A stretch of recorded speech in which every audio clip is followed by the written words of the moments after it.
Hey everybody, I'm here with Wendell from Level1Techs. How's it going? How's it going? Fun times. Gotta, Yeah, gotta, so I gotta. think for our non-IT nerd friends, maybe you could explain the joke about Level1Techs because we get it, but I think others might not. At level one is like the bottom rung people, but the joke is it's really hard to go from level zero. I just am interested in something to level one. It's like, okay, I can find my way here. It's like you start a new hobby.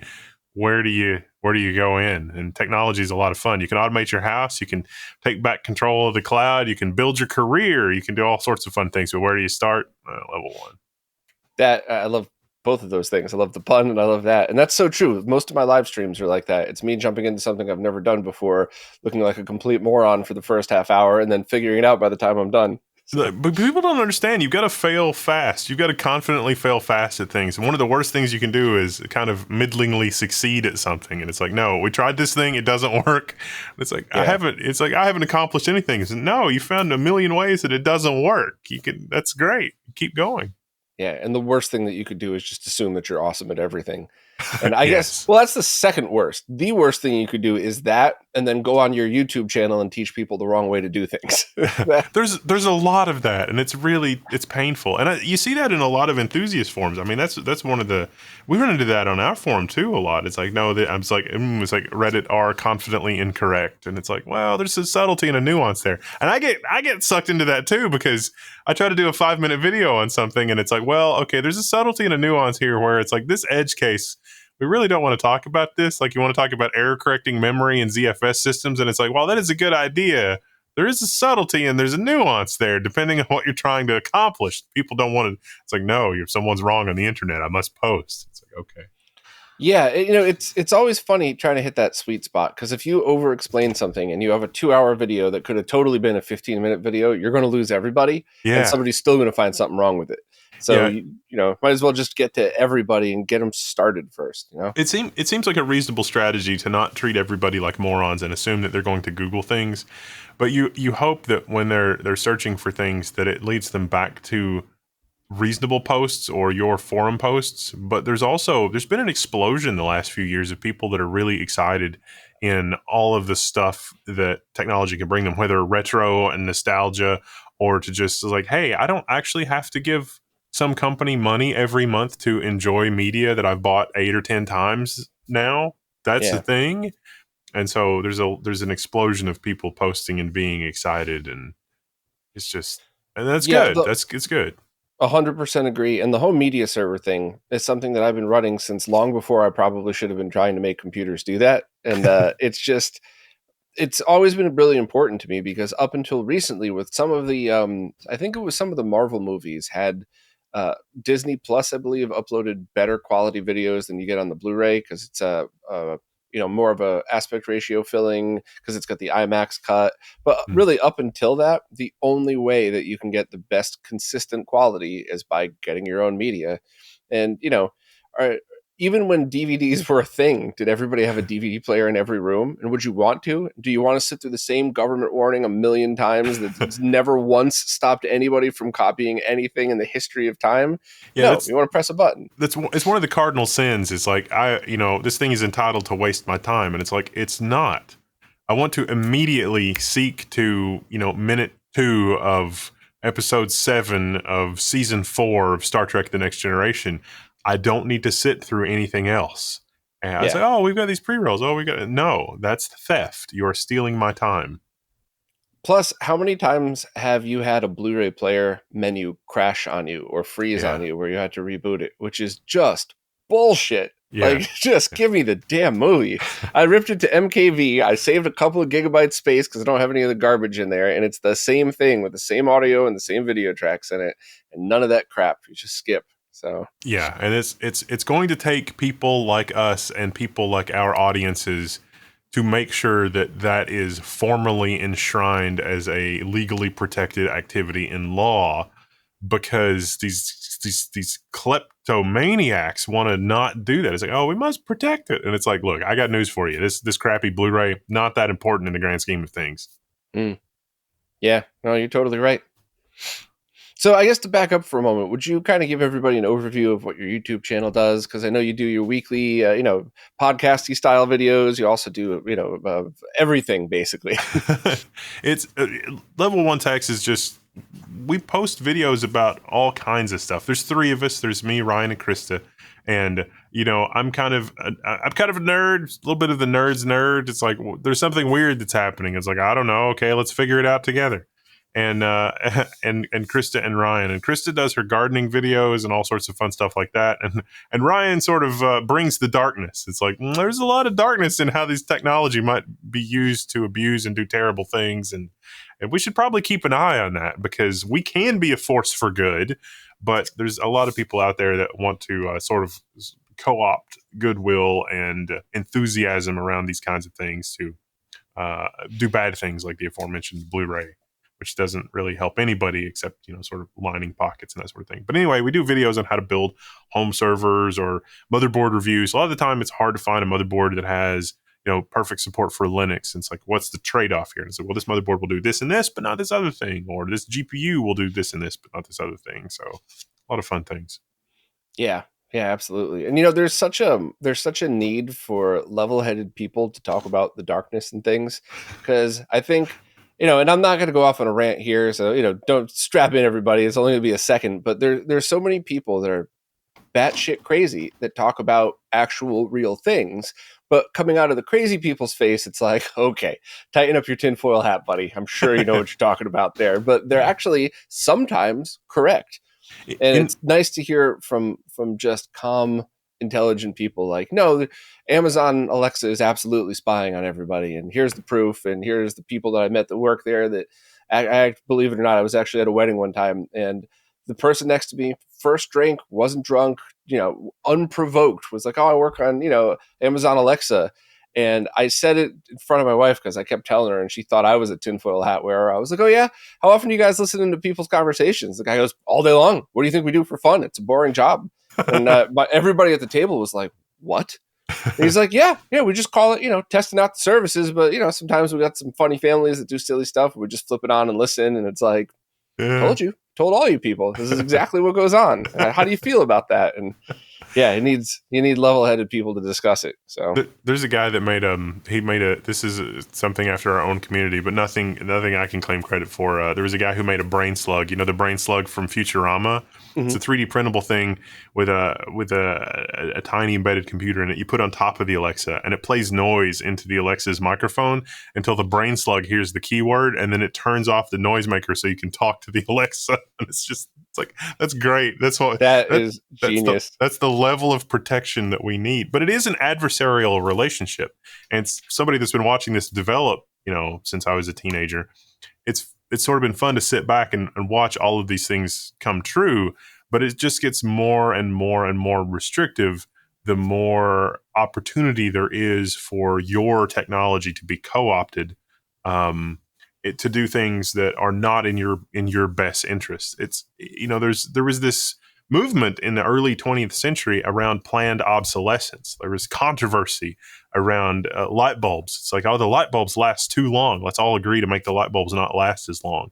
And there was, it was controversial. And then something happened, and now these things are basically done deliberately, and there's not quite as much controversy. There's not quite as much of public awareness, to your point, that these things are happening and that there is an opportunity for abuse. I mean, the technology can bring us really wonderful things without having the abuse, but these organizations just can't help but do this type of sociopathic behavior, and shedding a light on that is kind of important. But also having fun with technology is kind of important, and also being able to do these kinds of things on your own, to be able to DIY this, provides us a path back when it inevitably blows up. When Disney Plus decides they want to send something to the vault, do you want to still be able to watch whatever you bought, or do you want it to just like, oh, I guess it goes away now? Like when Netflix stopped carrying Star Trek: The Next Generation, it's like, well, I guess I should have not wasted money on Netflix. I guess I should have just bought the DVD so that I have them from now until the end of time. Mm. And then ripped them to your home server so that when the inevitable disk rot happens, you don't have to worry. You still get the thing that you purchased. Yeah, exactly. And so, again, It's like, if you want me to buy a license, fine, let's treat it like a license, which is indelible. Or if Mhm. you want me to buy a piece of physical media, like a book, fine, let's treat, digital media like a book. But you can't have it both ways. You can't have all of the sociopathic things that are good for you from both of those worlds. You got to pick one, and they won't pick one. Yeah, and that's a huge thing in the video game world now because of digital downloads. And do you actually own the games that you've purchased? And if you have a disc, does your game even work if your game console isn't plugged into the internet? So there's, what was the purpose of buying the disc then? So there's a lot going on today that involves all of that. I really hope that Nintendo's problems of flash memory selection ultimately help convince unconvinced Congress critters that, hey, there is something to this being able to repair. There is something, because Nintendo has made all of their money. Nintendo should not be making as much money as they are on 20-year-old intellectual property. And, say what you want about copyright and everything else, but as someone who invents and tinkers with hardware, I can't help but notice it's like, if I file for a patent on this and I do all the extensions and I pay a lot of money, I have to pay a lot of money to get my patent and do all my stuff. For an individual, it's not a lot of money for a corporation. They're good for at most 20 years. But copyright is life of the author plus a bunch. And if you're in the case of Disney, they're probably going to try to ram extensions through for like Steamboat Willie, and those kinds of things, because the copyrights on that expire in a year or two. And I don't see that there's a lot of distinction between copyright and patents, especially in the modern information age. Think about like a 3D printable widget. Like you design a really cool widget that's easily accessible and it's going to be 3D printable. Um, what what are your options? You want to sell it. Well, you could patent it, but you could also copyright the design, and you could do both. And it seems like you're going to have more protection in the copyright type vehicle than you are a patent type vehicle, and disproportionately so. When originally those started out as things that were equal. Um, Funny though, I actually this within a year did a podcast with a lawyer who specializes in a lot of this stuff because there's a company that's just cloning people's designs in the retro gaming scene and blatantly doing it, like cloning the box, cloning the logo, and just patenting in China other people's designs that are patented elsewhere. Like, absolutely the darkest of the dark type of shit. And the unfortunate fact is that so many people would never be able to fight that in court because yeah, as soon as you have a company's budget, or if just a company has one lawyer on staff, they could just, especially if you know how to be a scumbag, you could easily just keep doing what you're doing and never really get in trouble. So it's kind of an interesting thing. Somebody like Nintendo has the power to basically do whatever the heck they want. But, yeah. if I make a game and Nintendo copies it, what the hell am I going to do? I can't afford to sue them. So. Yeah, yeah, and Nintendo will get away with whatever they want, and Nintendo,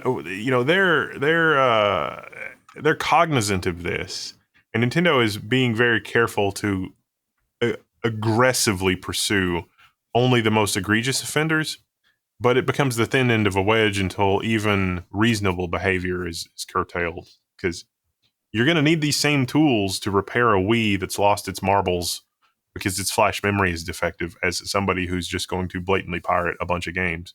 Sorry, it's the same tool set. It's like a hammer. I can use a hammer to break into somebody's house, or I can use it to fix my house. Yeah.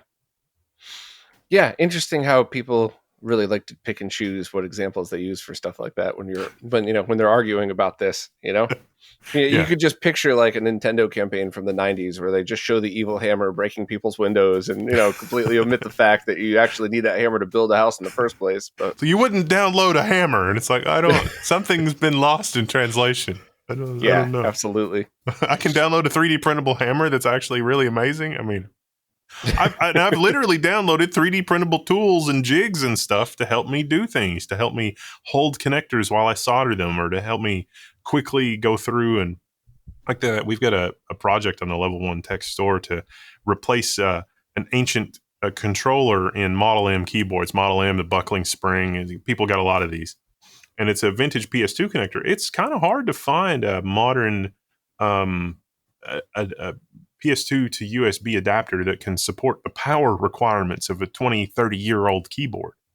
And so you can download the schematics yourself. It's all open source, um, and DIY it, or you can buy a kit on the Level1Techs store for pretty cheap. And it just, you take out the circuit board and you put in the new circuit board, and then you got a modern USB connection, and it's QMK, quantum mechanical keyboard, so it's a relatively like standard customizable keyboard. You can customize your key layout. It doesn't have a Windows key or anything like that, but you can remap caps lock to your Windows key, and shift, like left shift plus right shift is caps lock, and shift Hmm. is disable caps lock. And so you can have a Windows key without physically having a Windows key, and fun stuff like that.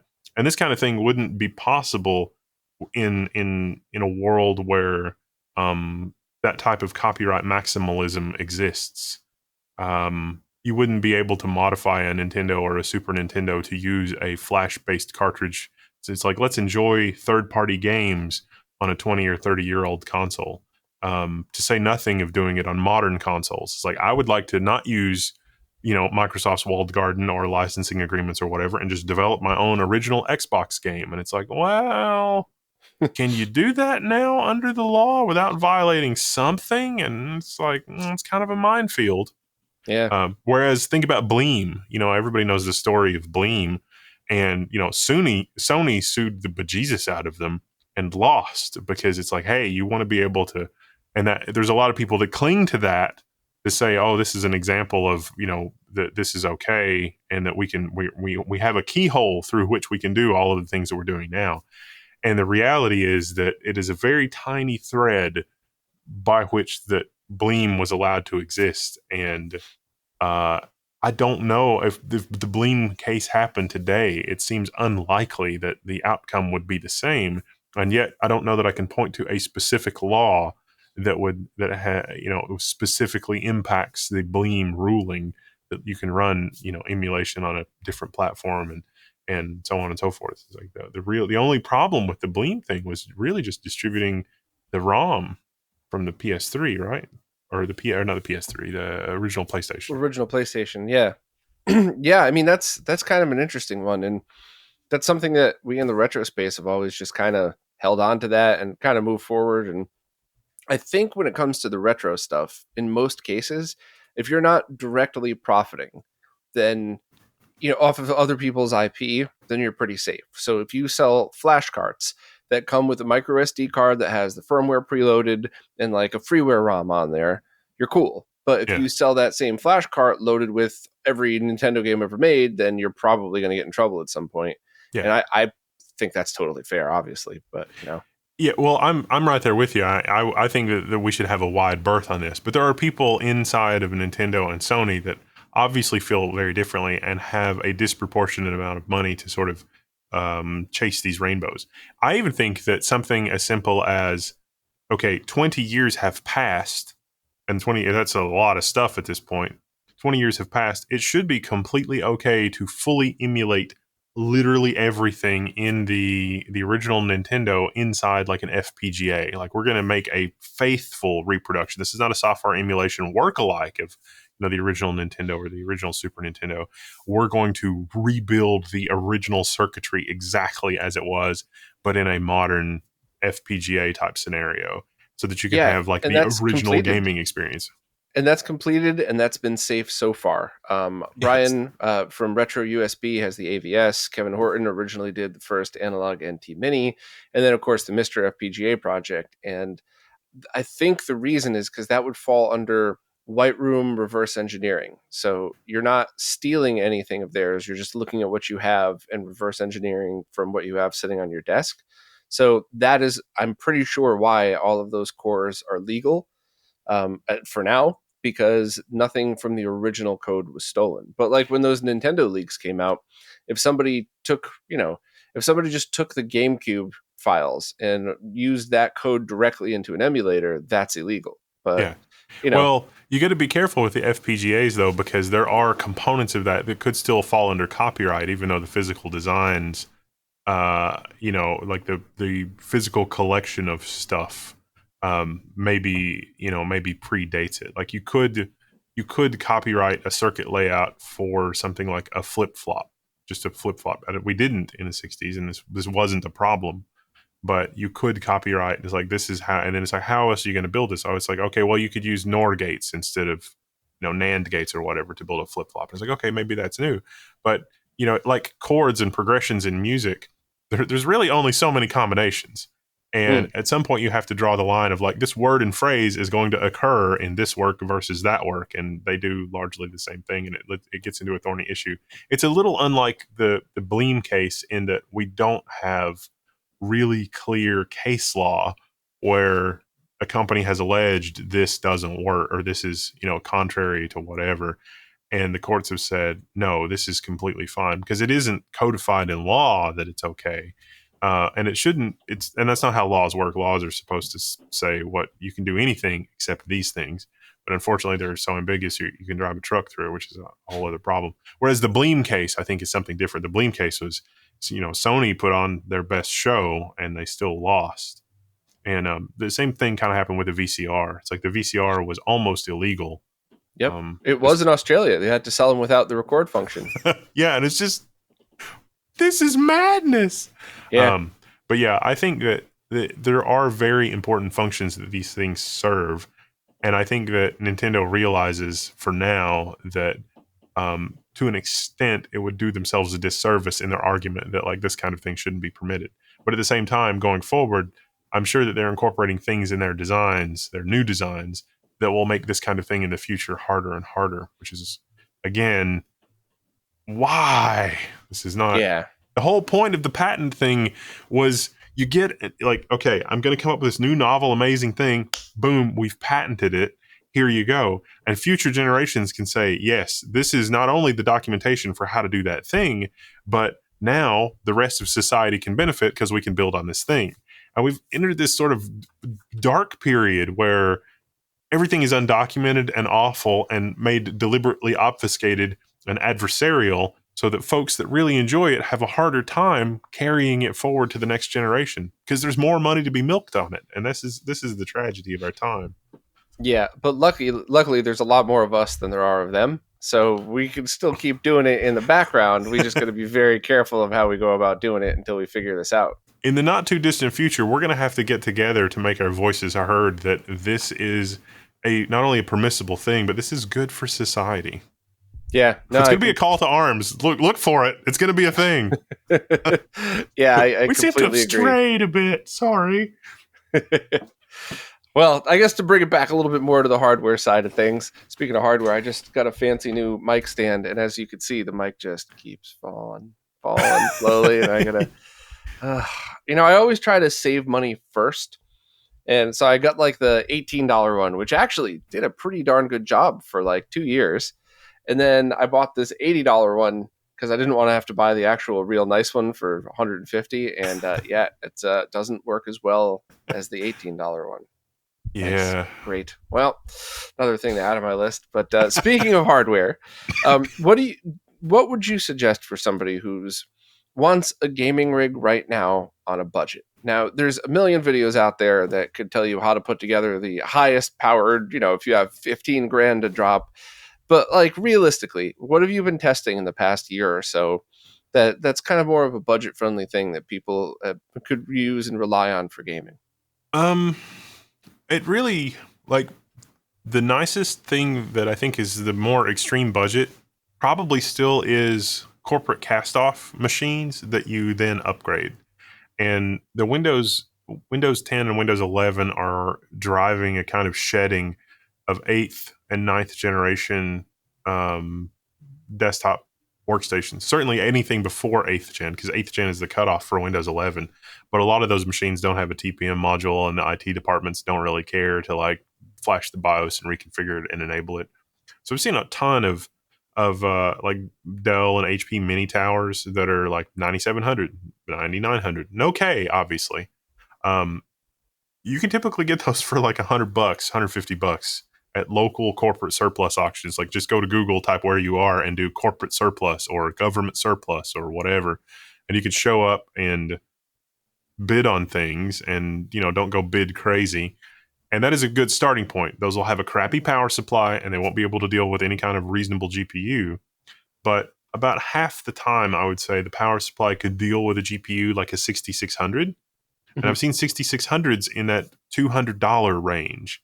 The $200 6600 Radeon RX 6600 in a ninth generation, if you're starting from nothing, that is a hard deal to beat because you're not going to be CPU bottlenecked. You're not going to be GPU bottlenecked.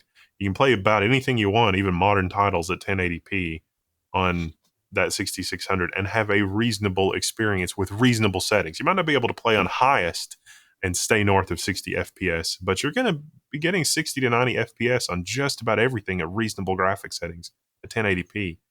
And that's a nice gaming experience.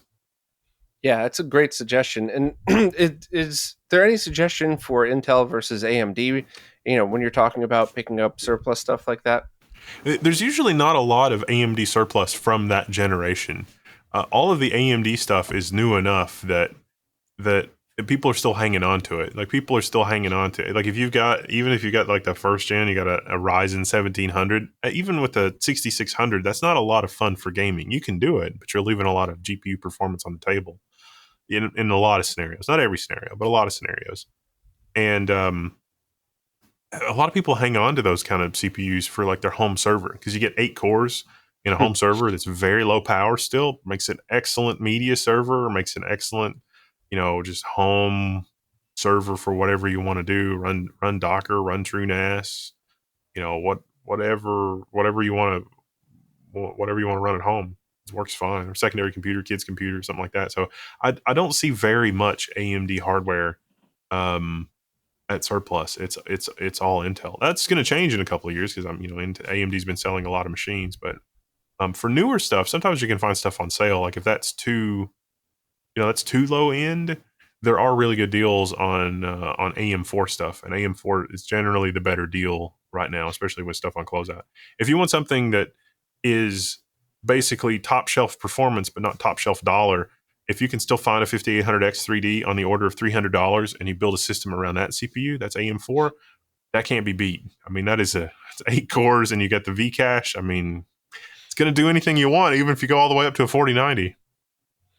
Yeah. So funny you mentioned that because building a system around a CPU, the next component that you're going to want to pick up is obviously the motherboard. So step one is very simply make sure it's the right socket. That's kind of a no brainer. But I kind of for years I was deep in this. I worked for a company that designed medical grade computers, so I knew absolutely everything about everything Intel motherboard and CPU related from like 2005 to 2012, basically. And I've kind of fallen off a little bit, but getting back in, it was kind of funny to see some of the same patterns, I guess is the best way to put it. So a bunch of motherboard companies advertise certain specs. Not all of them really perform the way that they advertise as, or you can't use all of the features at once and stuff like that. So are there brands to avoid, brands to stick with? Asus's support drove me absolutely crazy. So I don't see myself buying one of their products in the future in case something goes wrong with it. But maybe I just got unlucky. So Well, I got my favorite. I have been on the struggle bus. I don't know what's going on. I was helping Steve at Gamers Nexus, and we were looking, and my Crosshair Hero AM5 motherboard was juicing the 7800X 3D on the SoC, and that has led to some of the catastrophic failure. Now, some of it might be not clear communication from AMD. Some of it might be just AMD saying or Asus saying we could just up the SoC voltage and have better memory stability. So let's just run the SoC as hot as we can all the time. And that's bad when in Vcache scenario because that the SoC rail is shared with other stuff and then then there was a bit of a kerfuffle about that. Um, my the thing that the only experience the most recent experience that I've personally had with Asus where I was in kind of a teeth grinding situation was I had the Asus Dominus. This has been a couple of years ago, which is the motherboard for the W3175X. So this was Intel's fire breathing CPU they demoed in 2018. You couldn't actually buy it until I think the spring of 2020. So there was like one little retail blip where it showed up in like September of 2019. So over a year later, and then in the spring there were a few more chips. And so I got one of the retail chips that spring. and I got the Asus Dominus motherboard, which I think is the motherboard they demoed on stage with the chiller. So it's 5 gigahertz, 28 cores. It's like, this is going to be amazing. Spoiler alert, it wasn't amazing. But that board ran for a long time. Well, 7 or 8 months, which is not a long time. Well, it's kind of a long time for me because I'm kind of hard on things. And then I turn it off to do something. It is a custom loop, and I turn it back on, and it wouldn't come on. It's like, that's weird. And so I was like, it happens. RMA went through support, et cetera, et cetera, and mailed it in. They checked it out. They said it passed all the diagnostics, and I was like, well, did you find something wrong? Did you fix it? And they're like, no, it's good. We're sending it back. I was like, oh, okay, well, whatever. Maybe it's a language barrier. Maybe they're not understanding the question I'm asking. Get the system back, put it all together, which with the giant CPU, huge pain in the butt. Because, it's a giant motherboard. I even had the Asus ROG Lee & Lee Dynamic 011 XL. Like, I got the package kit. And they didn't fix it. And it was still doing the same thing. So I sent it back again, and they're like, oh, sorry about that. We'll figure it out. And then I looked at it again, and they said, yep, we found the problem. It's fixed. Send it back. Send it back. Still broken. Send it back a third time. And they said, there's nothing wrong with it. It must be your CPU. And I was like, well, okay. Okay. And so I got another CPU, and that one did the same thing. And so I started doing my own diagnostics on it. And lo and behold, it came on. I got it to come on. I got it to come to boot, and everything was good. I was like, okay. And I put it all back together, and it didn't work. And it turns out that it has the opposite of a cold bug. It has a warm bug. And so if the motherboard is warm, it will boot and be fine. If the motherboard is cold, it will not boot. And almost the same week or 2 weeks, a group of users reached out to me and said, hey, we bought a bunch of these for our day trading operation. We're having this weird problem. And it's like, funny, you should mention that, because I'd been posting on the forum, I guess, and Google had picked up, like, here's my journey of stuff that's happening. And it turns out that there was a resistor you could change, like after a bunch of like head scratching. And so I changed the resistor, and that fixed it. And it was just like, this is not like Joe Rando idiot changing a resistor should not, like, why was this happening? And it turned out that the warehouse or wherever they were fixing these in California was not air conditioned. So it's a little warmer. And so they would get the board in, and it would be fine. And then I would be in my, 68-degree beer fridge. And it's like, it's not working. I don't understand. Why is this not working? And the one time that it did work was it just happened to be warm in the office from some other reason. That's why it worked. That's so funny. Stories like that drive me crazy. We had 500 something computers recalled because they just wouldn't boot. Everything would be working fine, and then all of a sudden it would freeze. They'd go to reboot, and the hard drive wouldn't be found. And this is back with 5200 RPM, 2.5-inch mechanical hard drives. And we tried to figure everything out. And jokingly, I went on site because it was, I was project manager, and I slapped one of it in the side, and it booted. I was just being a wise ass. I didn't, I went, all right, well, it's got to be mechanical then. Let's figure this out. Coming to find out, there were these little short, 4-inch long SATA cables we were using on the inside. And the plastic was expanding and contracting with heat. And it was just, the pins were just shifting enough when it got hot enough to mess it up. And then, just unplugging and replugging or smacking the machine got it. So we actually had to send a notice out that said, smack the back of the machine right about where it's mounted on the arm if this happens, and let us know and we'll come replace it. But it's all just because of a cheap connector. Yeah. And then it was totally my fault too, because I was the one that picked that cable. Because I was working with MSI Computer. I was in their office in Taiwan, and they're like, "Okay, well, what color cable do you want?" I'm like, "I don't really care. Just whatever's the cheapest. It's all the same price."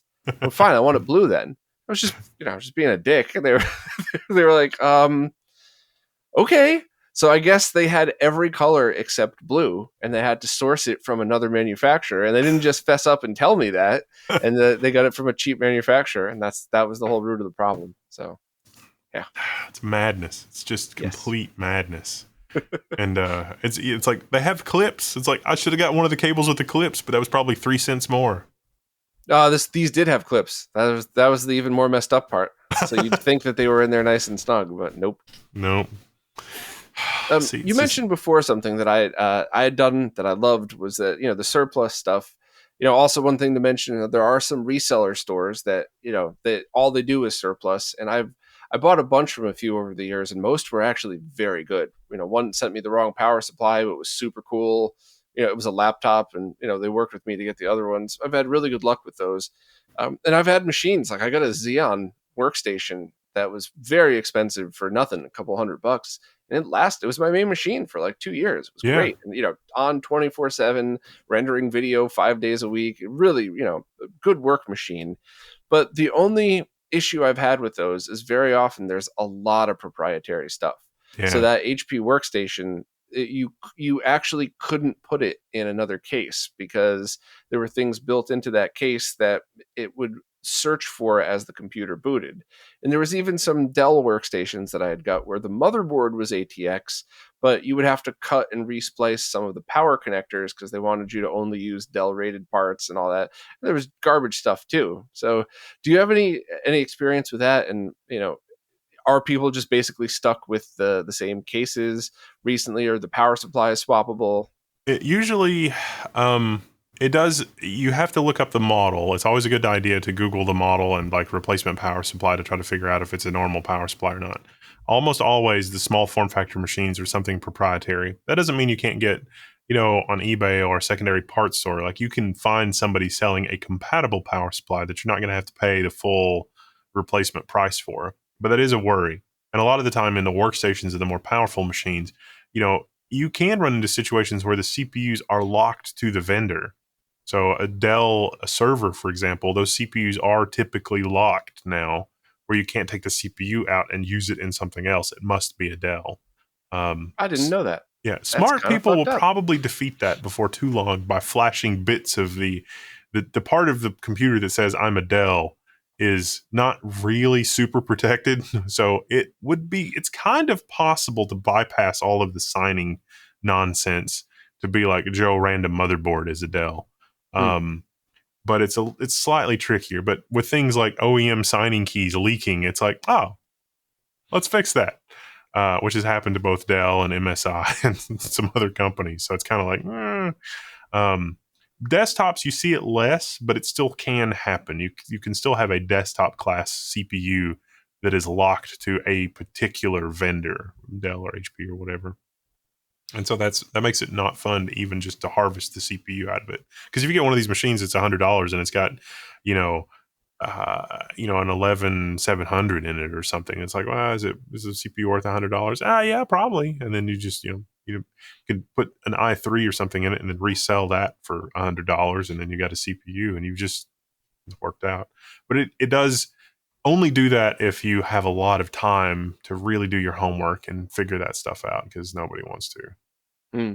And sometimes those reseller places will figure that out for you, and it's like, hey, you got a dead machine, you got any parts? You got any extra CPUs? They always have extra CPUs and RAM. It's a good tip. I wouldn't have even thought of that. Have you been following everything that's been going on with the MSI leaks and all that? Yeah. The signing key thing is sort of it's not a super rare occurrence, but it's not great that leaked. It's going to be possible for malware to use that to appear to be legit and bypass boot time protections on the machine, which is not good. Is that something we've seen exploited in the past? Yes, this isn't the first time these type of keys have happened, but uh, the fact that these keys are used even on 12th and 13th generation systems is perhaps a little bit of a problem. Hmm. The last time I remember it happening, it was for older systems. Not really old, still in production, or at least still in circulation, I guess is a better way to say it. Yeah, Uh, but yeah, that was always kind of always interesting to see what's going to come of that stuff. But yeah, yeah, um, it's not good for users. It's always bad for the users. yeah, It's like how do we protect against this kind of malware? And it's like, well, do you have another computer? This is your banking computer. This is your, your other computer, and this is your other computer. And again, surplus is great. It's like you get the, that 87, that i7 8700 running a modern version of Ubuntu. That is a great banking computer. It is fabulous. It's just do all your, and then your gaming lives over here. Because I don't trust Denuvo. I don't trust any of that stuff. I don't trust a lot of the Steam games add more stuff beyond Steam to the nth degree. Very frustrating.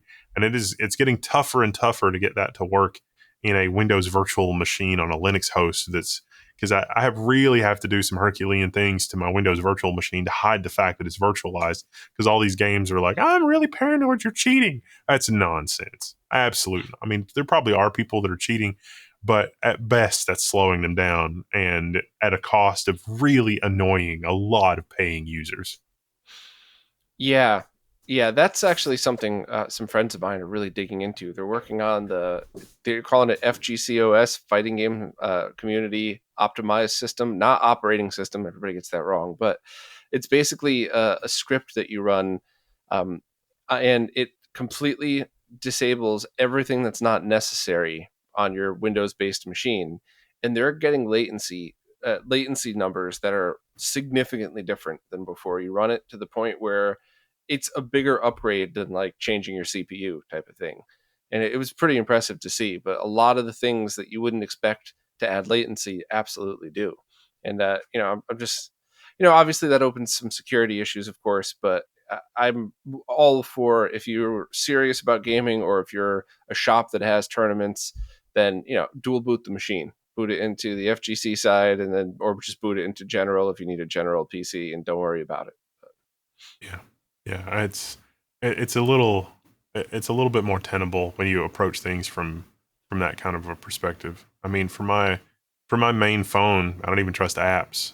I kind of keep it kind of locked down. It's like, oh, you should install a bunch of apps on your phone. Nope. Mm. Oh, you don't have TikTok on your phone? No, strangely, no. No, what a surprise! Yeah, I've somebody told me I need to start posting on there and tagging stuff just to try to, get more social media clicks. So I use web or a browser-based software to post. I don't actually have the app. I don't think I've ever installed it on my phone, and so that's how I get onto TikTok, is through a web browser. Yeah, Posting that through a somebody different here app. in the office does something similar, and I don't even It's like I don't even want it to. I don't even want it to use the AI thing to like figure out where I am or do anything. I don't even have the Twitter app. I've never had the Twitter app, and I have a Twitter account and I post there, and I do it all over the web, and the web version of it is kind of broken. Mm. For a while, I was actually using the remote desktop type connection into GNOME into a web browser to do that, and and it was actually more convenient because like the way that Android does its app switching, instead of having the browser tab nonsense in Chrome, which is infuriating, I just had it as its own app. And so I could hit that, and it's like, oh, this is the remote connection to this other machine that's already just logged into Twitter. So whenever I want to go look at Twitter, I just go to this app. But it's not an app. And so I Right. get the same app experience without having to deal with the browser. Because I really think that Alphabet or Google or whoever is deliberately making Chrome annoying to use for web pages that you have open a lot. It's just like, no, you just need to use that for ephemeral things, and then otherwise you need to get the app. And it's like, I don't want the app. The web is functional enough. Apps are it's like we need to create this privacy framework where you can see what an app is doing and sandbox each app so that it doesn't have access to each other app's thing. And it's like, well, we could do that. We could reinvent that wheel, or we could just do everything in progressive web apps, which are already sandboxed from each other and your data in exactly that way.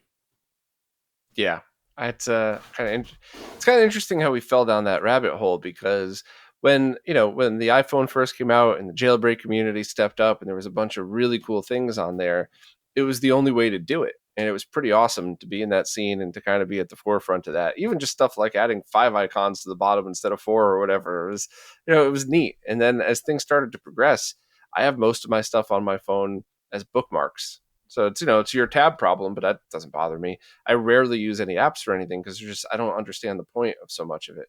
I don't Yeah, want notifications for almost anything at all, and yeah, that would be the only advantage for me.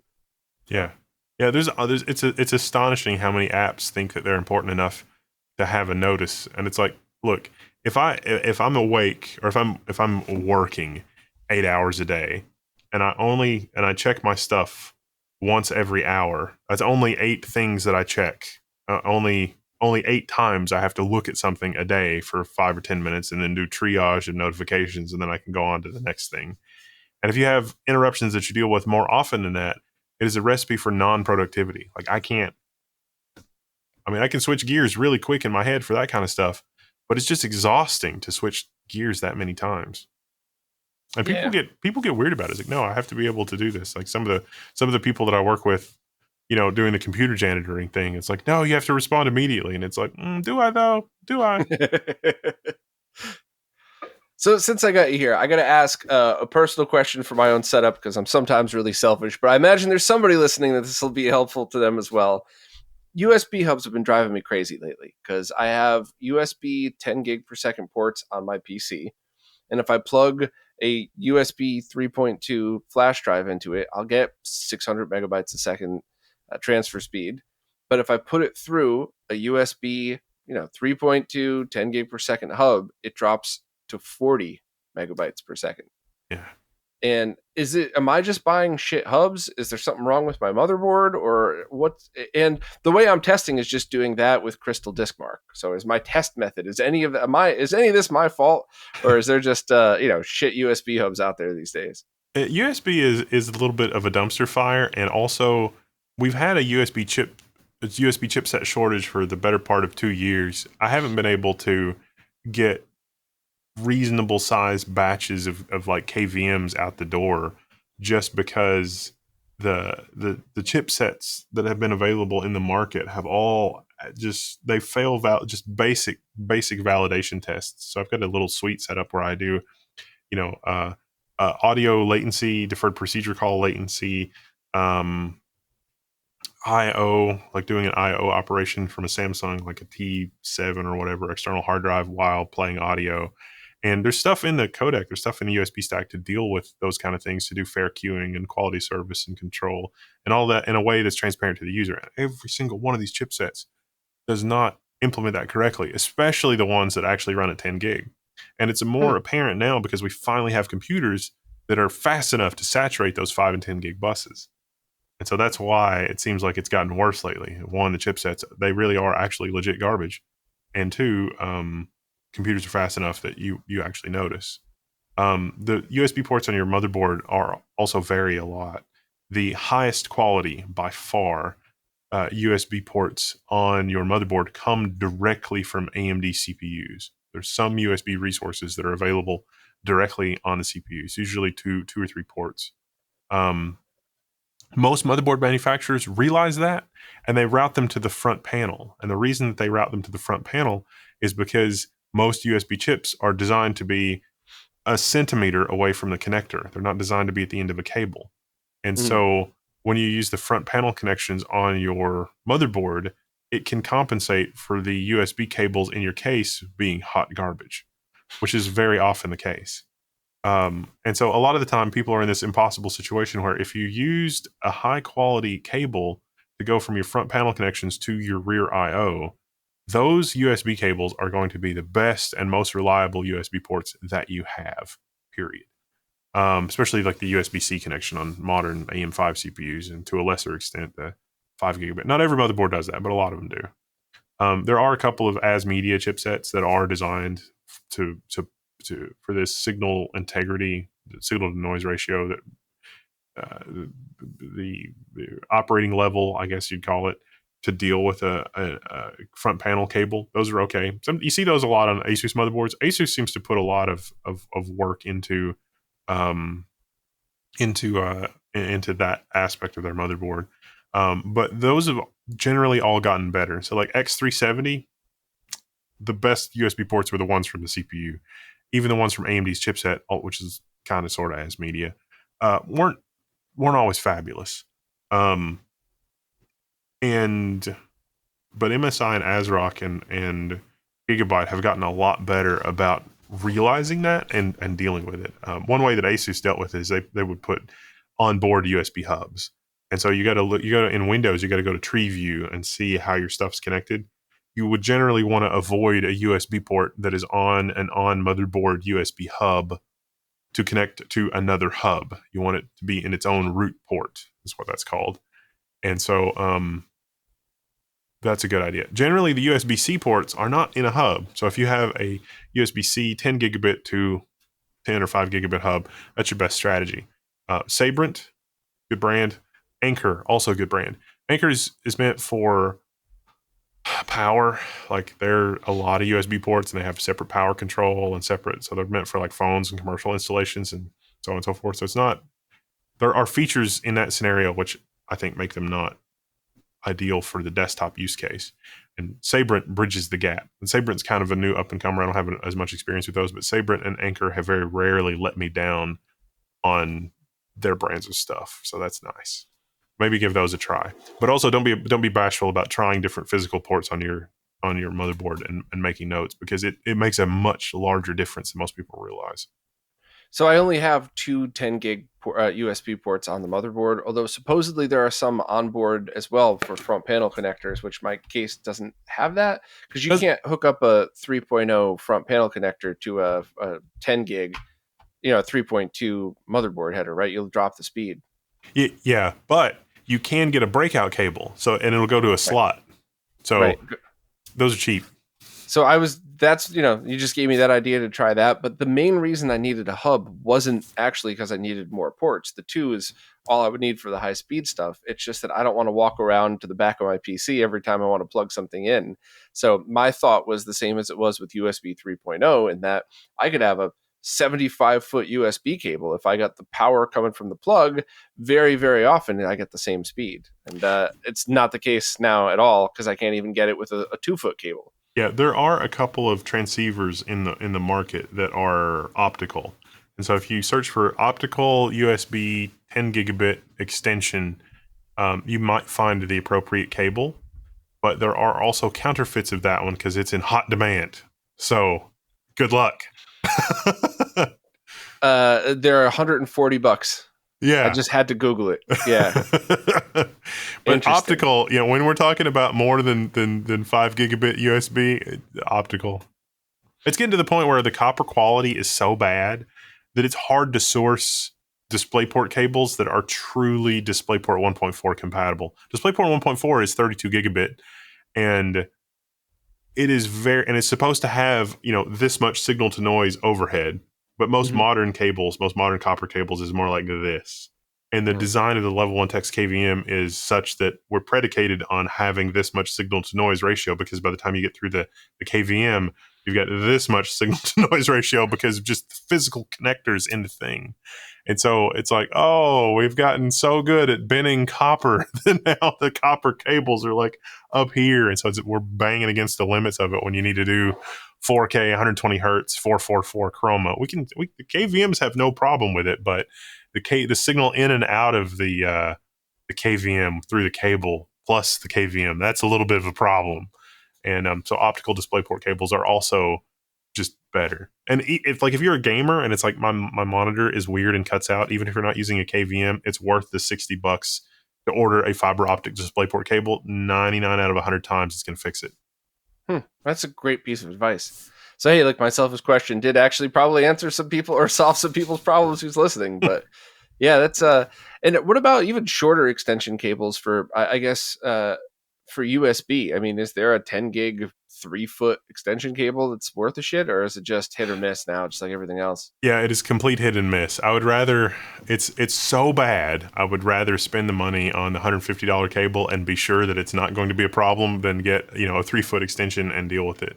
The one exception to that is, are those front panel cables, because they haven't really been corrupted by, I don't know if it's just Amazon and other companies, because line must go up and they have more people in their marketplace and they just don't look at customer complaints, or they let the customer complaints, the vendors sort of evade the customer complaints. But it seems like you have enough customer complaints, it's like this product doesn't work as advertised, they would get kicked from Amazon. But the reality seems to be that's not the case.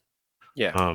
If you carried a product in a brick and mortar Walmart and Walmart got a lot of returns on your product, Walmart is not going to carry a product anymore. That doesn't seem to be the case with the internet.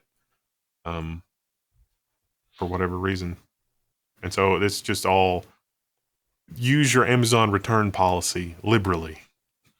Yeah, I'd never abuse it. Like I'll never buy something, review it, and return it. Like that's my moral thing. I could never do it. But if I buy something that's not working, it's getting returned. Period. Yeah. And I'm the first person to admit, hey, maybe I'm testing wrong, but here's how I tested. Tell me what I'm doing wrong. And if you Yeah. can't, then I don't want to hear it. So Yeah.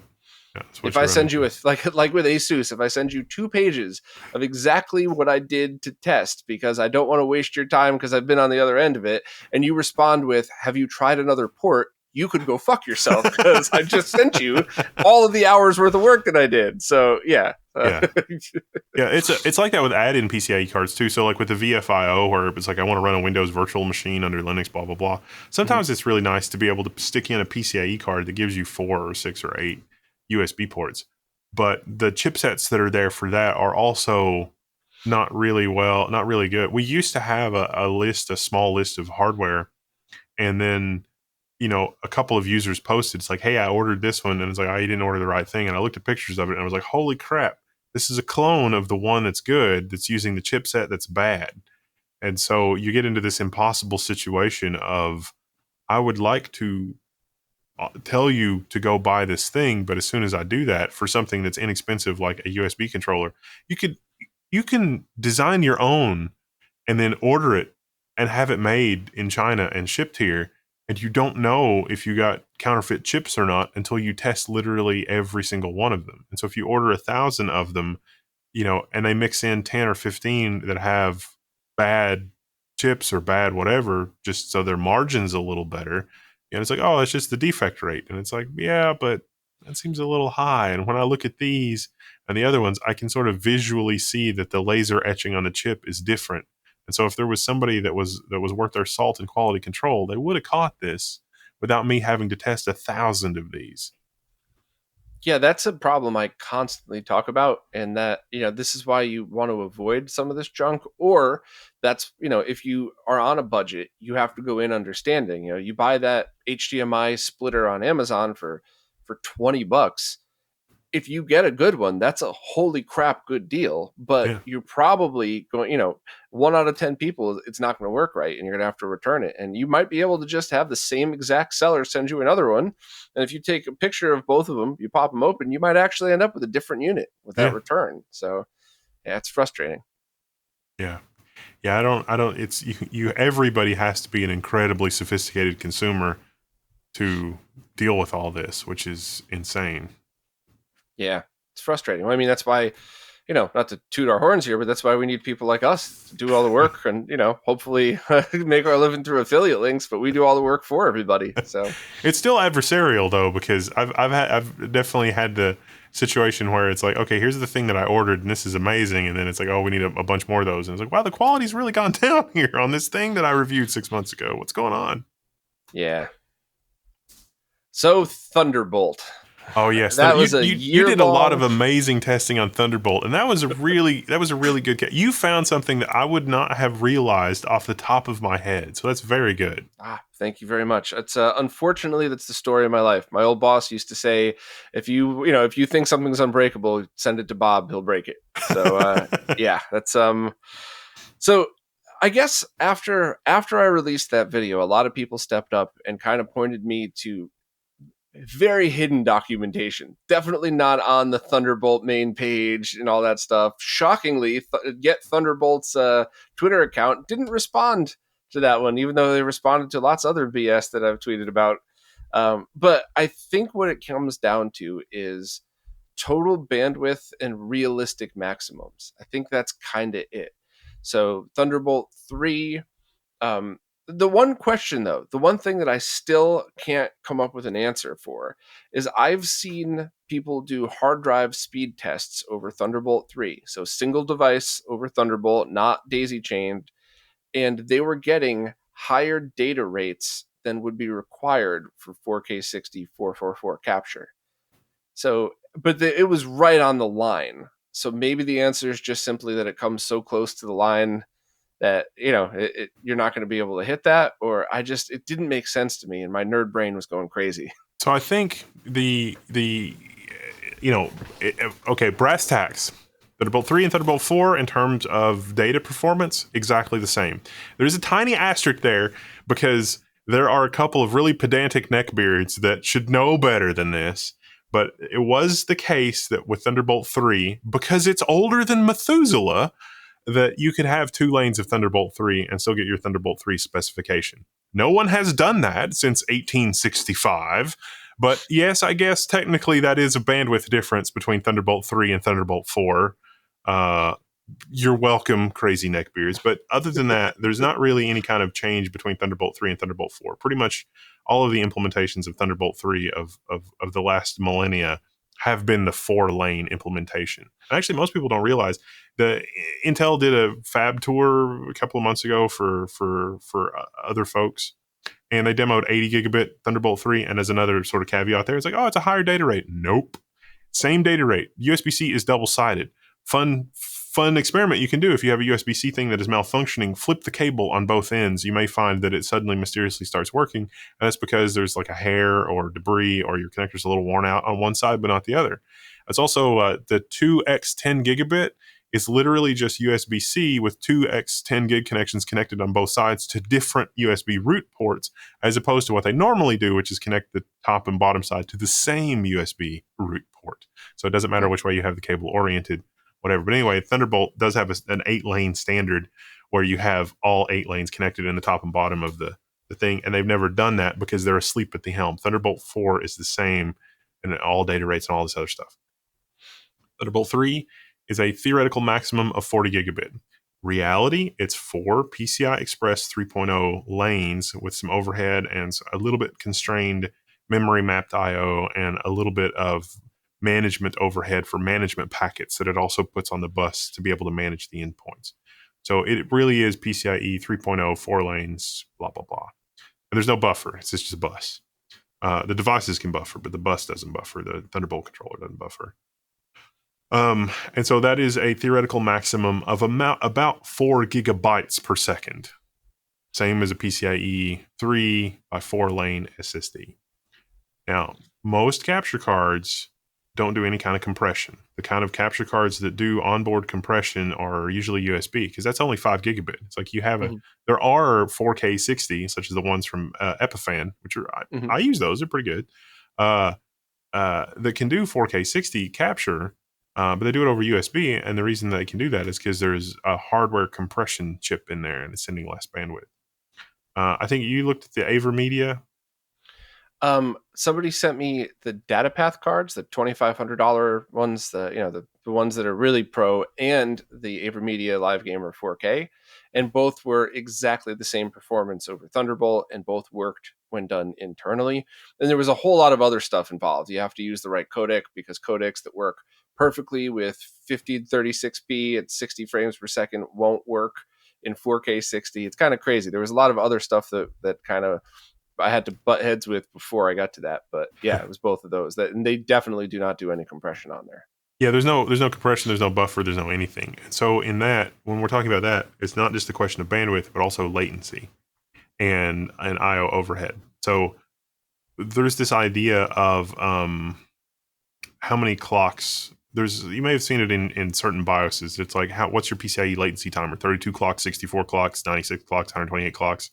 Basically, it's how long is your bus? And so with Thunderbolt, because you've got repeaters and you've got this Thunderbolt bridge thing, the overhead of that factors into it. There's also this idea of memory mapped I/O, and the memory mapped I/O region on Thunderbolt is typically smaller than what you get on regular PCIe peripherals. And this is also an overlap with resizable bar, like the whole resizable base address region. Again, is another thing that's related to memory mapped I/O. And what memory mapped I/O is you have a peripheral that the computer tells it, you can access this region of memory. Just do your thing and then let me know when you're done. And so the capture card will copy, let's say, 64 or 128 or 256 scan lines of whatever it's reading into memory, and then it'll fire an interrupt to the computer and say, hey, go pick that up. And then the computer will say, okay, I've picked that up. Now we're ready for the next thing. And so there's this square dance of, I'm filling the buffer's full. Okay, I've got the buffer. Here's your thing. Okay, I'm filling the buffer. I've got the buffer. Okay, here's your thing. And so the amount of buffering on the card is very tiny. So, 64, 128, 256 lines. It's not even a full frame. Um, and if something happens with the timing or something happens with the bus, then you're going to miss that. And so what I suspect is happening on the really expensive card, because they're designed to be very low latency. If you have a card that's designed to be very low latency, it's not going to have a huge buffer, and it figures that it's not the bottleneck or the bus is not the bottleneck. And a lot of the time in the documentation for those cards, it'll say, oh, this will support operating in a 2-lane configuration, but we don't recommend it. Or it'll support operating in a blah, blah, blah lane configuration, but we don't recommend it. And I think even the AverMedia card is only 2 lanes, not 4 lanes, which even is a stronger suggestion that it is a timing and latency problem more than a bandwidth problem for why it has to do that. So the memory mapped IO region is also potentially smaller on the Thunderbolt setup, although that can be overcome with software settings. But also you have a little bit more latency in a PCIe timer situation, which could cause problems with those cards. Now, what I wanted to do, I didn't do my homework to get a chance to test this because I've got 2 Magewell PCIe cards that we use in production, and we didn't have enough time to take one of those out of one of our production machines and throw in a Thunderbolt enclosure and see what it does. Because the Magewell cards tend to be pretty forgiving of those scenarios, because not because it has hardware compression on board, but because the people that design the Magewell stuff sort of know that there are going to be weird edge cases like this where there's something wrong. And the Magewell cards, in my experience, have been a little bit more forgiving if you don't give it the PCIe lane configuration that it's natively set up for. And I think it's also a PCIe 2 signaling rate, although don't quote me on that. I'm not 100% sure of that. So like 4 lanes of PCIe 2 should be fine with 4 lanes of PCIe 3 bandwidth as you're having Thunderbolt 3. And so it might be that Magewell would work over Thunderbolt 3, maybe possibly, but that's something we need to test and see if that actually works. Cards that do onboard compression. The other thing that kind of bugged work. me, if that's the case, though, how come Blackmagic didn't figure that out for their Thunderbolt device? Because they built that from scratch. They didn't build the chips from scratch. See, they have to depend on somebody for their frame grabber, and they have to depend on somebody for their thing, unless they do it with an FPGA. Like if you did this with an FPGA, I'm sure that you could fix it late in the cycle and be fine. But if they're using a standard PCIe chipset, then they would have probably been, they should have caught it in testing and said, oops, we can't support this. That should definitely have been in the testing suite, but it was probably also in the specifications for the chipset that they used for the frame grabber to just be like, we read from the sensor, we dump the thing, we send it on. Because nobody invents that from scratch. That's somebody made the silicon to do that. Funny though, they took the cheesy way out and they cap it. It's just like the Live Gamer Bolt that did the same thing. They just say, nope, the maximum capture is 4K 50. That's it. And that's so. That's great. The Magewell cards can do 2560 by 1440 at 144 hertz. And they added firmware support for a lot of those oddball resolutions for gamer stuff. But Magewell doesn't really sample or loan cards or anything like that, and they are fantastically expensive. I don't think they're $2,500 a card. They're like $1,000 a card. We're fortunate that some kind soul in our audience was like, I bought some of these for a project for work, and we ended up not doing it, and there's nowhere to return these to. Would you like to buy them for half? And I said, here's your money. Yeah. So, yeah. Thank you, kind soul. DataPath's prices, I think, are because of their quantities. They sell only into digital signage and, various specialty things. So I think that a lot of their stuff is FPGA based. So I think that's kind of, they never wanted to be the company that sold a $200 card. Although who knows, maybe they'll kind of see a hole in the market. But it's funny, that entire video all started because the RetroTink 4K is coming out probably next year, 2024. And I wanted to make sure that I was able to get 4K 60 uncompressed captures for when I do my comparison shots. And then I said, okay, well, I'm running out of slots on my motherboard. Maybe I could put, because the DataPath Vision, the stuff for analog capture, will not work in a Thunderbolt enclosure because of the PCIX bridge. You could only do it on Linux, not on Windows. Yeah. Which I'll ask you about that in a minute too, in case you have a fancy workaround. But so I said, okay, what if I just put my Live Gamer 4K in the Thunderbolt enclosure? And then I started to think, well, I know there's definitely a handful of creators that want to do these comparison shots and that would apply to modern consoles. So let me kind of do this research for them as well. And when I got to the end of that video, I was so tired because I was, juggling 10 different projects, and I'm playing the video back, and on the third revision I did, I realized how many times I said gigabit and gigabyte and flipped them. And I said, you know what?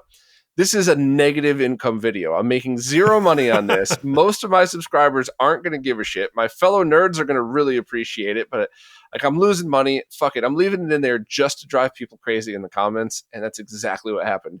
A handful of people were like, hey Bob, you got it wrong, right? Like my friend Tech was like, you might want to change that. I was like, I'm leaving that in. And people did lose their minds in the comments. And I'm like, okay, at least I got a laugh out of this one. But Yeah, I would yeah. never have guessed that it was so on the margin for that kind of thing.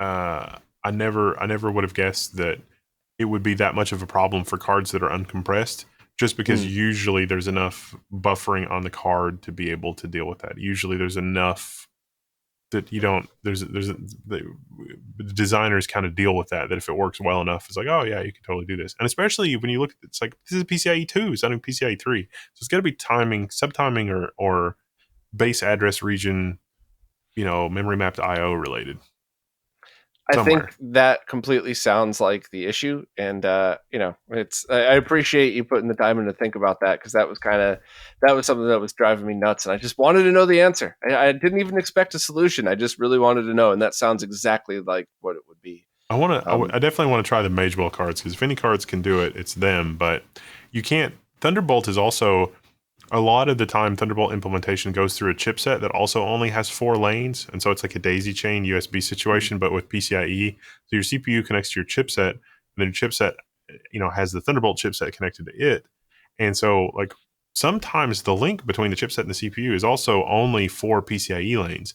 On Alder Lake and Raptor Lake, it's 8 lanes, which is great, but on anything that's not that, it's not, and so you could be bottlenecked because literally any other peripheral connected to the chipset, which is most of your USB ports and your Ethernet card, will eat into the bandwidth that's available for the card. So there's a reason that a lot of people were using X299 based systems for these PCIe capture cards, because they're direct CPU PCIe lanes as opposed to that. And there is a workaround if you have some kind of a PCIe slot and you need to break it out. That's Oculink connectors. The guy that does all the GPD Win reviews, the Fox, he did the Oculink thing, and it worked so well. The GPD people were like, yeah, we'll just add Oculink because it's better than Thunderbolt because it runs at PCIe 4 speeds. That's how asleep at the helm Intel is with Thunderbolt. It's like, we don't even have the PCIe 4 signaling rates. Like, that is the lowest hanging fruit here. Like, a team of 2 people and like $1 million could have gotten something that's PCIe 4 signaling rate out the door from Intel, but they were just, they dropped the ball so hard that we're still struggling with PCIe 3 speeds, even on Thunderbolt 4, which is inexcusable, in my opinion, for a company as large as Intel, and probably already has something on their roadmap to get us there for that speed. Yeah. Yeah, I just made a note. Now I'll make it a point to look at the Oculink just for the hell of it, just for fun. You But can you can get an M.2 to Oculink or an M.2 to Gen Z connector, which will drive PCIe 4 and 5 speeds. But finally, we're getting to a point where you can break out a cable or an M.2 slot back into a PCIe slot. So if you want to turn an M.2 into a PCIe 4 lane for a capture card, that's your path. I have a spare slot and a M2 slot. That's pretty awesome. And then you'll have to worry about, does this M.2 slot connect directly to the CPU, or does it go through the chipset? Because if it goes through the chipset, it's like, it's sharing bandwidth with all the other stuff that's going through the chipset. I need a motherboard block diagram to know. And then we have those Level1Techs. That's funny. Since you mentioned it, I saw you perk up when I saw it, or when I mentioned it. So let me just ask: have you run into that PCIx to PCIe bridge issue over Thunderbolt? That would happen if you're using a bunch of older PCI Express cards over Thunderbolt. Yeah, it's not guaranteed to work, and it's because they can't all agree. The card design is not such that it necessarily has a programmable way of dealing with what memory mapped IO region it wants to use. Some PCIX cards don't want to use certain memory regions. Some of those cards were never designed for machines that have more than 4 gigabytes of memory, and so it wants to do memory mapped IO at the end of memory where no one would ever have memory, and it's at like 4.2 gigabytes. And it's like, well, guess what? You've got more than 4.2 gigabytes of memory. It can't use RAM. It's treating it. It's an IO region that's not really RAM. That kind of sort of is RAM, but really isn't RAM. And so it's doing IO in this area like as if it is physical memory, but there's not supposed to be real physical memory actually underneath it at that address. And if there Hmm. is, you can't get at the physical memory after that address. So the system says, this is dumb. I'm not going to turn on this peripheral because it's trying to do IO in the middle of real system memory and God knows what's there. The annoying thing is that it works perfectly in Linux. Yeah. Yeah. Because The Linux is only like, all right, caveat is it's whatever. not hot plug. You just have to boot your PC with it plugged in, but that's Yeah. it. Yeah. Linux doesn't care about such things. Is there any like third party homebrew driver to try for that? Is there did some random Joe post their own PCIX to PCIe bridge driver that you could try or It probably would be possible to fix that on Windows, but you would have to put Windows into the self-signing mode so that you can write a kernel driver or sign a device driver that Windows would be happy with. So like a kernel mode device driver that just reserves that region of memory to use for I/O is probably what you would need to do there.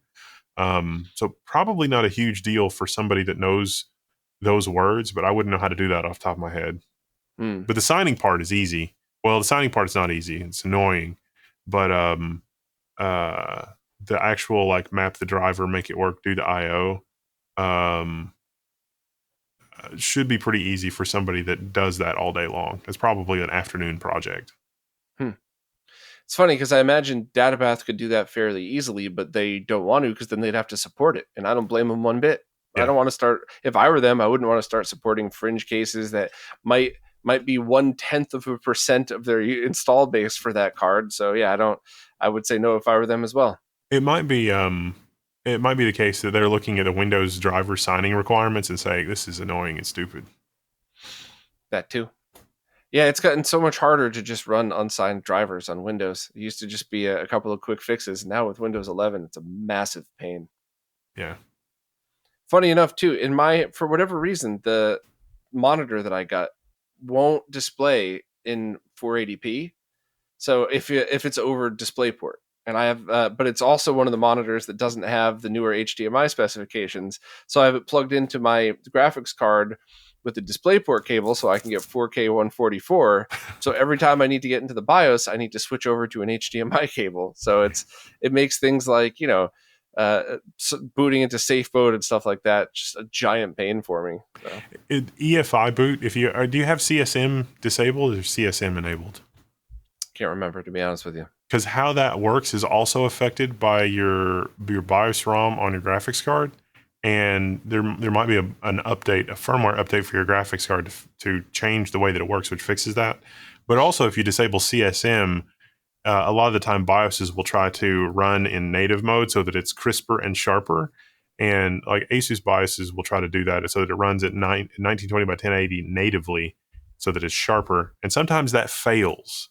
And because that fails, you get in a situation where you think your BIOS isn't working, but it is working, but it's trying to run at the higher resolution that doesn't really perfectly work with your monitor. So if you switch to a different input or you switch to a different thing, then it falls back to not the 1920 by 1080 native like crispy mode. And the easiest way to tell is like if you press F2 to enter BIOS, if that looks like terminal font where like the pixels are the size of postage stamps, it's like, oh, that's not the crispy mode. Whereas if it's razor sharp text, that's like, oh, it's doing the EFI ROM crispy mode BIOS thing. So, if I boot with an HDMI cable plugged in, then it seems to be higher resolution. It seems to be running in 1080p. Yeah. And if I boot with the port cable plugged in, I get some interference on the screen until it actually hits the Windows login screen. Yeah, so it's trying to initialize the DisplayPort port. Is what it sounds like. Is that you have CSM disabled, and it is trying to initialize the part of the EFI ROM that will make the DisplayPort thing run at 1920 by 1080, so that you get crispy mode text. But something is failing. Probably a bug in the EFI of the monitor, which may be fixed. I mean, EFI of the graphics card, the part of the ROM that's handling the EFI, which may be fixed in a BIOS update for the graphics card. That's interesting. I just got a 3060 card. I think another Asus one, to be honest with you. So I don't even know if they have a BIOS update for it, but I'll look into that. Now, Tech Power Up is like the the most amazing repository of such things, and it's like, what is this? It's different. I don't know. Let's find out. Tech Power Up. Yeah, I'm taking notes for all this stuff. I will leave all of it in the description for people who want to follow along to all the stuff we've been nerding out on. Well, I don't know, man. I could just talk for hours about nerd stuff, but this is, we're just over the, hour and change mark. So this is always usually a good time to kind of start winding it down. But this was fun. We should definitely do this again at some point. And I'll pay attention to the comments and see what people want us to talk about. But I would love to do a follow up as well. Just the same thing, nerding out over random computer stuff. that sounds good. It's a lot of fun. I did bring one thing to wind us out. I did bring one piece of retro technology. This is my HP 100LX Palm Top. Oh, wow. It's an 8086, and it runs on two AA batteries. It'll last for 40 hours on two AA batteries.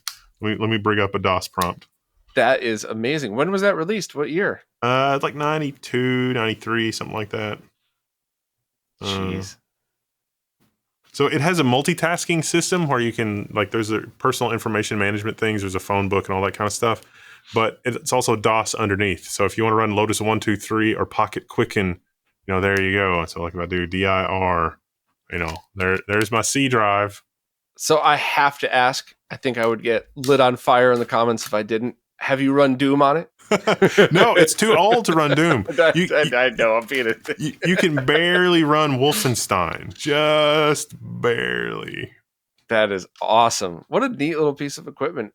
And I'm not, I don't remember if it's there's a version of Wolfenstein that they made run on older stuff. So I'm not 100% sure if this thing runs the original Wolfenstein or if it runs the Wolfenstein that's been modded to work on even older machines, which is nuts. But the display is 640 by 200, 4 levels of gray, which is an absurdly high resolution for something so incredibly ancient. But it's reflective. It's a reflective LCD screen. And I always go back to, when can I get a handheld computer that it's going to run on two AA batteries for 40 hours? Like, what level of computation can I get? Is that going to be like Pentium 3 levels of computation? Because I could run Linux. I'll take it. Can I cram a Raspberry Pi in here? I've gone so far as to prototype replacement motherboards that will fit in this clamshell. This clamshell has some design flaws, but I've gone so far as to prototype replacement motherboards that will fit in here and use the same keyboard connector and use the same display connector, or to try to source displays that will physically fit in chonkers here, because it's pretty thick. I mean, we can get there, but then would give me a Raspberry Pi compute module or something like that. And I can't, the power, like just doing the math on the power part of it, I can't come up with anything that's going to last more than like 8 or 10 hours. And I want like, it goes back to cell phone design. Like, we end up having to just take a cell phone like the Pine phone and cram the guts of a Pine phone into something like this to get more than a couple of days of battery life out of it.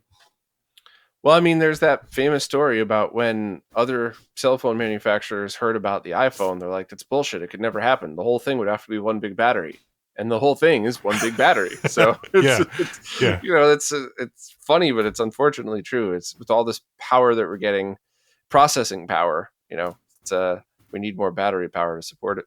Yeah, I do have a serial connection. It's not internal, but I did get so far as is this going to actually be usable? So low speed wireless through the RS-232 port as a serial terminal into a Linux machine running, text terminal email and text terminal other things is not entirely unusable, but it's not fun.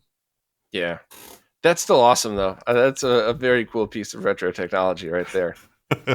I like seeing those. It can run PC World and PC USA. It runs the Oregon Trail like a champ. I bet it does. That's about the limit of what it can do, though. Oof. Give that a try. Try not to die of dysentery. Well, thank you for having me. It's been awesome. thank you for being on. Other than your YouTube channel, which will obviously be linked, where are there other places that people could find you or that you prefer people find you? We got the Level1Techs forum, forum.level1, the number one, text.com. And we got a pretty active community there, and it's a fun place to hang out. Awesome. I will be joining as soon as this call is over. So thanks again, Wendell. Much appreciated. And hopefully we'll be doing this again at some point soon. Thank you. Take care.